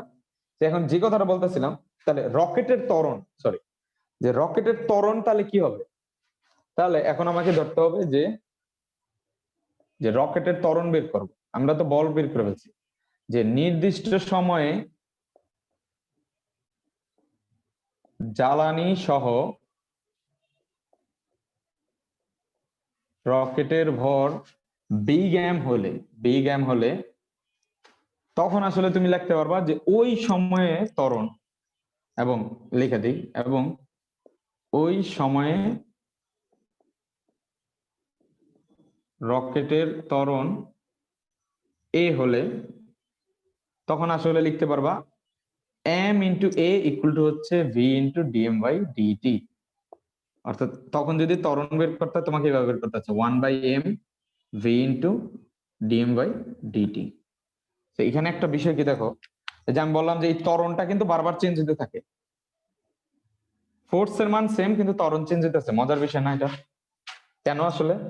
কারণ খেয়াল করো, আমার সময় যদি চেঞ্জ হয়ে যায় জ্বালানি তো কমে যাইতেছে, তো রকেটের ভিতরে জ্বালানি ছিল, তো জ্বালানি যদি কমে যায় তাহলে রকেটের ভরও কিন্তু চেঞ্জ হয়ে যেতেছে। তার মানে রকেটের ধাক্কা সেম ছিল, রকেটের ধাক্কা কিন্তু এখন এফ, কারণ আমি ভি আর ডিএম বাই ডিটি এটা চেঞ্জ করতেছি না। কিন্তু তারপরেও দেখবা রকেট কি করবা, প্রথমে একটু স্লো স্টার্ট করে তারপর খুব দ্রুত চলে যায়। কোশ্চেনটা এটাই যে ধাক্কা তো এফটা তুমি চেঞ্জই করতেছো না, তাহলে সে কেন এত দ্রুত উপরে চলে যায়? মানে তার ত্বরণ থাকে, মানে তার বেগের মান বাড়তেই থাকে। এখন কথা হচ্ছে কেন বাড়তে থাকে, কারণ যত সময় চলে যায়, এই যে এমটা আমরা কিভাবে ডিফাইন করছি বলতো, একটা নির্দিষ্ট সময় মানে অর্থাৎ একটা পার্টিকুলার সময়ে যখন তার ভরটা এম হবে তখন ত্বরণের মান এ হবে। তো এমটা যেহেতু কমতে থাকে তাহলে ত্বরণের মানটা কিন্তু প্রতি সেকেন্ডে কি হতে থাকে, বাড়তে থাকে। ত্বরণ বাড়তে থাকা মানে কি, বেগের মানটা বাড়তে থাকা। বেগ বাড়তে থাকা মানে কি, রকেটটা প্রথমে স্লো ছিল তারপরে খুব দ্রুত বাড়তেই থাকবে বাড়তেই থাকবে বাড়তেই থাকবে। তার মানে বাস্তবিক অবজারভেশনটাও কিন্তু এই ফর্মুলাটাতে খাটতেছে। কিন্তু এখানে বিষয়টা হচ্ছে বলটা চেঞ্জ হচ্ছে না, বলটা চেঞ্জ না হলেও ত্বরণটা চেঞ্জ হচ্ছে, একটা ফিক্সড অ্যামাউন্ট ফোর্স। তো বাস্তবে কিন্তু এরকম হয় না। বাস্তবে খেয়াল করবা যে আমি একটা ফুটবলকে একটা কনস্ট্যান্ট ফোর্স দ্বারা যদি অ্যাপ্লাই করি তাহলে তার ত্বরণের মান অলওয়েজ সেম, বাট রকেটের ক্ষেত্রে এটা হচ্ছে না, কারণ রকেটের ভিতরে জ্বালানি থাকে। আর রকেটের ধাক্কাটা যদি ভরবেগের পরিবর্তনকে কাজে লাগায় কাজ করতেছে জ্বালানি, তো জ্বালানি যত কমতেছে সে তত হালকা হচ্ছে। হালকা হলেও জ্বালানির ওই ভরবেগের পরিবর্তনের কারণে রকেটের উপর যে ভরবেগের পরিবর্তন সেটা তো সেম থাকতেছে অলওয়েজ, কিন্তু তার ভর মানে এমটা কি হয়ে যেতেছে, কমে যেতেছে। সো আমরা যখন বলবো যে কোনো একটা কোশ্চেনে যে রকেটের ত্বরণ বের করো, তার মানে একটা স্পেসিফিক টাইম, অর্থাৎ সকাল 10টা 20-এ ত্বরণ কত, সকাল 20, আচ্ছা 20টা তো নাই, মানে অবশ্য আনা যায় তোমার 24 ঘন্টার ফরম্যাটে নিলে। তো আশা করি মানে আমার কাজ ছিল এই টপিকটা শুধু বইয়ে যতটুকু ফর্মুলা আছে সেটা ডিসকাস করা না, আগের পড়াগুলো বারবার রিভিউ করা। কারণ ম্যাথে বেসিক্যালি হচ্ছে এত কিছু লাগবে না, কিন্তু থিওরিটা জানা থাকলে তোমার হচ্ছে মানে নিউটনের সূত্রটাকে খুব সহজেই বাস্তবে যে কোনো জায়গায় তুমি অ্যাপ্লাই করতে পারো। আমরা যখন সংঘর্ষ পড়াবো একটা খুব আহ, মানে আরো ইন্টারেস্টিং বিষয়গুলো আমরা দেখাবো যে নিউটনের সূত্রগুলো এইভাবে কিভাবে কাজে লাগতেছে। নিউটনের সূত্র একটা ইন্টারেস্টিং পার্টই শেষ হয় না। আমি বলছিলাম যে এই চ্যাপ্টারের একটা জার্নিটা কিন্তু অনেক বড় হবে, অনেক মজাদার হবে, মানে তুমি বাস্তবের সাথে অনেক বেশি রিলেট করতে পারবা। তো যদি তুমি ইয়ার কথা চিন্তা করো, কেমিস্ট্রি রিয়েকশনের কথা চিন্তা করো, তুমি কিন্তু কোনো রিয়েকশন ঘটাইতে পারবা না, বা তুমি রিয়েকশনে এটা হবে কি হবে না তোমার অবজারভেশনের উপর ডিপেন্ড করতে হবে। তোমাকে কনফার্ম হতে হবে যে এটা রিয়েকশন করার সময় এটা সোডিয়াম এটা ক্লোরিন, তুমি না জানলে করতে পারবা না। কিন্তু ফিজিক্সে দেখো একটা থিওরি তুমি শিখলা, তুমি অ্যাপ্লাই করতে পারতেছো। যেমন আমার মাথায় যেটা আসতেছে, পাখি আসতে, পাখির মধ্যে আমি দেখো পাখির ওড়ার পুরা বৈশিষ্ট্যটা আমরা চিন্তা করতে পারতেছি। তো পড়াশোনার আসলে উদ্দেশ্য এটাই হওয়া উচিত। তো এই জন্য হচ্ছে যে ধরো নিউটনের সূত্রগুলাকে যে কোনো টিচারই এত গুরুত্ব দেয়, কারণ তুমি ফার্স্ট এমন কিছু শিখলা যেটাকে তুমি কাজে লাগাইতেছো, কাজে লাগানোর পর যেরকম আউটপুট পাওয়া উচিত সেরকম আউটপুট পাচ্ছ। তো এর চেয়ে সুন্দর কিছু হয় না সায়েন্সে, সত্য কথা। তুমি থিওরিটিক্যালি অনেক কিছু করতে পারো, কিন্তু এই যে রিলেট করা বাস্তবের সাথে, এটা এরকম করলে এরকম হওয়া উচিত। তো কত সুন্দরভাবে এই তিনটা সূত্র এই জন্য হচ্ছে সবচেয়ে সিম্পলও ধরা হয়, কিন্তু না বুঝতে পারলে অনেক কঠিন। তার প্রত্যেকটা টার্ম বুঝতে হবে, যেমন নিউটনের সিস্টেম বুঝতে হবে, বাহ্যিক বুঝতে হবে, তারপরে কখন F1 vector plus F2 vector করা যাবে আবার কখন করা যাবে না। তো এইসব বিষয়গুলা মানে ফান্ডামেন্টালি যদি ধরতে পারো, মানে এখন এমন কিছু পাবা না নিউটনের মধ্যে। আমি বলতেছি যে আজকে ক্লাসটা করার পর এখন পর্যন্ত যা হয়েছে না, মোর দেন মানে পারফেক্ট হয়ে গেছে। এখন কথা হলো এটা হজম করতে হবে তোমার। হজম কিভাবে হবে, অবশ্যই কোথাও না কোথাও তুমি রিলেট করার চেষ্টা করবে, যেখানে কি হচ্ছে সাইকেল চলার সময় নিউটনের সূত্রগুলো কিভাবে কাজে লাগতেছে, সিস্টেমের উপর ডিফাইন করা বাহ্যিক বল কি আছে কি নাই, বিষয়গুলো এরকম। হ্যাঁ, এক্সেপশন কেস আছে, কারণ বাস্তবে ঘর্ষণ কাজ করে, সান্দ্রতা কাজ করে, অনেক কিছু। একটা রশি টান দিলে সে বড় হয়ে যায়। আবার নিউটনের সূত্রগুলো অ্যাপ্লাই করার সময় যদি আমি রশির ম্যাথ গুলা করাবো তখন রশিটা বড় হইতে পারবে না। তো বাস্তবের কিছু সীমাবদ্ধতা আছে, বাট তোমার কাজ কি, তোমার কাজ হচ্ছে এখন তুমি কলেজে আসো এই বিষয়গুলো সৌন্দর্যকে উপস্থাপন করা, সৌন্দর্যকে বোঝা, ওই অ্যাকুরেসির পিছনে না দৌড়ানো। তাই 100% একুরেট কিনা, তো এই 100% একুরেট কিনা এইটা কোশ্চেন করাটাও তোমার জন্য মানে কলেজ লাইফে ঠিক হবে না, এক ধরনের অন্যায় হয়ে যাবে। তো তোমার কাজ হচ্ছে যে যতটুকু যা শিখবা সেটাকে অবজারভেবল যা আছে তার সাথে রিলেট করার চেষ্টা করবা। আর এগুলা কিছুই না, কারণ সবচেয়ে বড় মোটিভেশন হচ্ছে কলেজে পরীক্ষা থাকলে পড়বো, নাহলে পড়বো না, এত কিছু বলতেছেন কেন? আসলে আমরা পরীক্ষা বেস তো আমাদের পড়াশোনা, আমি জানি যত যাই বলো, মানে আমাদের পড়াশোনাটা হচ্ছে পরীক্ষা বেস। পরীক্ষা ভালো করতে হবে, কলেজে এটা করতে হবে, কোথাও টিকতে হবে। ওই নিউটন কি বলছে, এটা সুন্দর কি সুন্দর, এগুলো নিয়ে আমরা আসলে চিন্তা করি না। বাট বিষয়টা হচ্ছে যে যদি তুমি চিন্তা করো, তুমি কোনো না কোনো টপিককে ইজি করে ফেলতেছো নিজের জন্য, আর যখন তুমি এটা ইজি করে ফেলবা, এটা তোমার প্লাস পয়েন্ট হয়ে যাবে। ঠিক আছে, অ্যাডমিশনের মানে ইঞ্জিনিয়ারিং করবো, কারণ আমি তো ফিজিক্স পারি, কেমিস্ট্রি একটু দুর্বল, কেমিস্ট্রিটা একটু পরে পড়বো, অথবা কেমিস্ট্রি পারি, ফিজিক্সটা দুর্বল, ফিজিক্সটা মানে ব্যালেন্স করতে পারবা তখন কনফিডেন্ট হলে। তো ওই পরীক্ষা বেস আগাইলে নাম্বার আনা যায়, আবার যদি তুমি বুঝে আগা তাও নাম্বার আনা যায়, কিন্তু বুঝে আগাইলে তুমি জানো যে তুমি কোন কোন জিনিসগুলোতে কমফোর্ট, কোনটাতে তুমি কনফিডেন্ট। আমার কাজই ছিল হচ্ছে যে এই নিউটনের 3টা সূত্রের মধ্যে, যে আমি তো জাস্ট শুরু, মানে এখন সব বলে দিচ্ছি, আমরা অফিসিয়ালি আমাদের যা যা বলা দরকার নিউটন সম্পর্কে সব বলে দিচ্ছি। এখন আমাদের কাজ হচ্ছে নেক্সট আমি যত জায়গায় পড়বো, যত জায়গায় নিউটন আসবে, আমাদের ওটাকে ইজিলি কি করে অ্যাডপ্ট করা। যেমন আমি ফার্স্ট ক্লাসে বলছিলাম যে এফ ইকুয়াল টু এম এ, মানে তোমাকে যদি আমি কোশ্চেন করি একদম তোমাদের স্পেসিফিক ধরে ধরে, যে অনন্যা বললাম যে অনন্যা ফিজিক্সের সবচেয়ে সহজ ফর্মুলা কি, বা F equal to M A, আরো যে করে বলবে F equal to M, F equal to M, কারণ অনেকেই বলবে, আমি নিজেও বলতাম। কিন্তু এটা যখন ম্যাথ করতে যাও, তুমি যদি ফিট না করাইতে পারো, তখন তোমার এফ ইকুয়াল টু এম এর কোশ্চেনটা কিন্তু সহজ থাকতেছে না।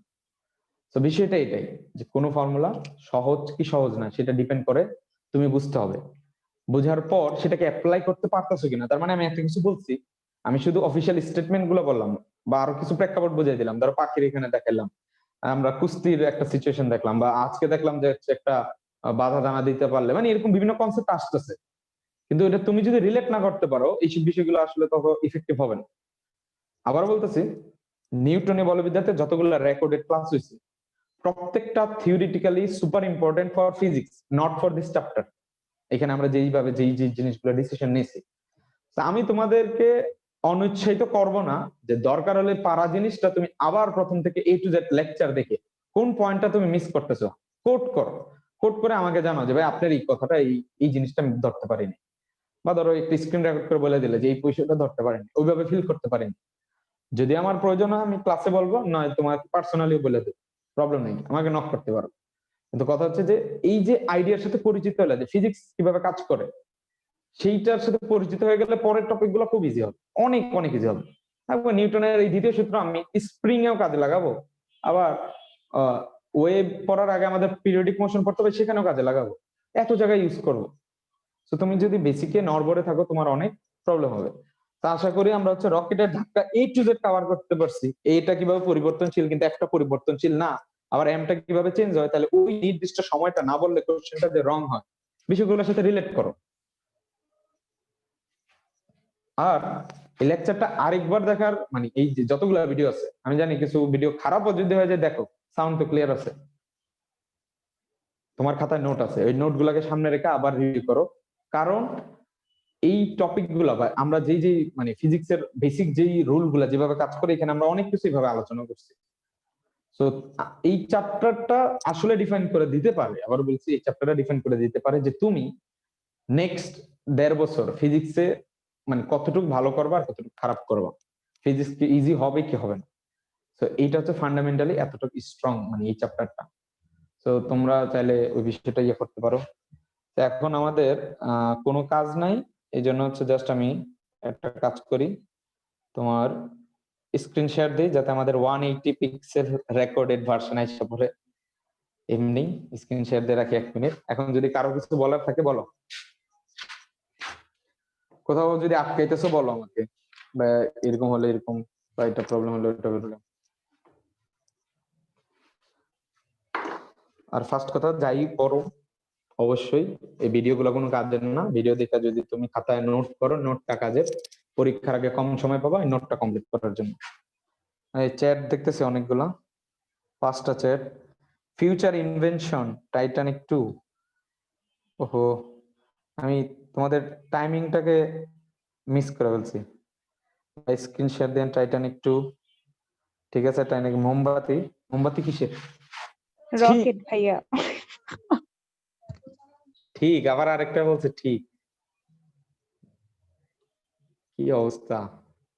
বিশেষ করবা না করবা, আমি নার্সারি থাকতে আমার রোল ছিল 2, আমি ড্রয়িং এ ফেল করছিলাম, তারপর আমাকে রিটেক দিতে হয়েছিল।